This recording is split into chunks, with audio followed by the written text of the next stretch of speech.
নমস্কাৰ। কবিতা হলেও হ'ব নহলেও নাই, এটা অকবিতা বুলিয়ে ধৰি লওক।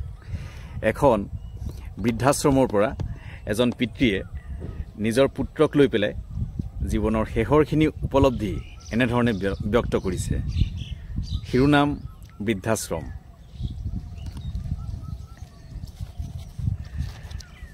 মতলবী দুনিয়াৰ বজাৰত বৰ সস্তীয়া দৰত নিলাম হৈ গ'ল বুকুৰ মৰম।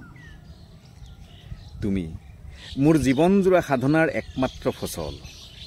তোমাক ডাঙৰ মানুহ কৰাৰ প্ৰতিযোগিতাত দৌৰি দৌৰি কাহানিও নাভাগৰা এজন পিতৃ। মই নেদেখা পৃথিৱীখন তুমি দেখা পোৱা বুলিয়েই আছিল মোৰ সমস্ত সাধনা।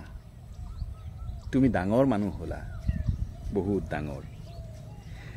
মানুহ ডাঙৰ হলেই জানো মাটিৰ লগত সম্পৰ্ক হেৰাই যায়? সেই কথা ভাবিবলৈ সময়ে নহল। এতিয়া তুমি কেলিফৰ্ণিয়াত থাকা। বোৱাৰী আৰু নাতি দুটা নিশ্চয় কুশলে আছে।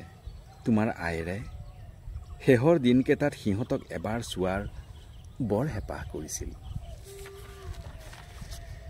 যিদিনাই তুমি বৃদ্ধাশ্ৰম নামৰ জাহাজঘাটত আমাৰ শেষ লংগৰ পেলাই আঁতৰি গৈছিলা, এয়াই এতিয়া আমাৰ শেষৰ ঠিকনা।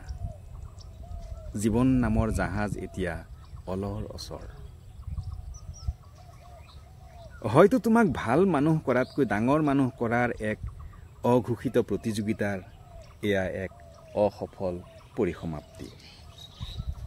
মোৰ দেহৰ ধমনীয়ে ধমনীয়ে তোমাৰ প্ৰতি বৈ থকা মৰমে আজিও কয়, কুশলে থাকা বাছা, কুশলে থাকা।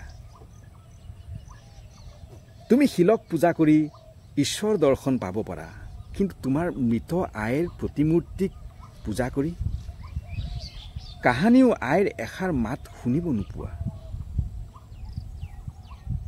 ইয়ালৈ মাজে মাজে মানুহবোৰ আহে নিজৰ সন্তানৰ জন্মদিন উদযাপন কৰিবলৈ। লগত লৈ আহে নানান খাদ্যৰ সম্ভাৰ। অৱশ্যে মই কোনোদিন তেওঁলোকক সোধা নাই পিতৃ মাতৃৰ কুশল বাৰ্তা, তেওঁলোক কেনে আছে। এতিয়া অতি আধুনিকতাৰ যুগ।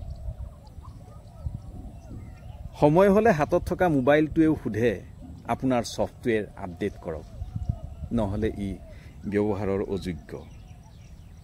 তেনেকৈ আমাৰ চিন্তা, আমাৰ সৰল ভালপোৱা, আবেগ, অনুভূতি, সম্পৰ্কবোৰক যদি আপডেট কৰিব পাৰিলোহেঁতেন, ইমান কষ্টই নহলহেঁতেন।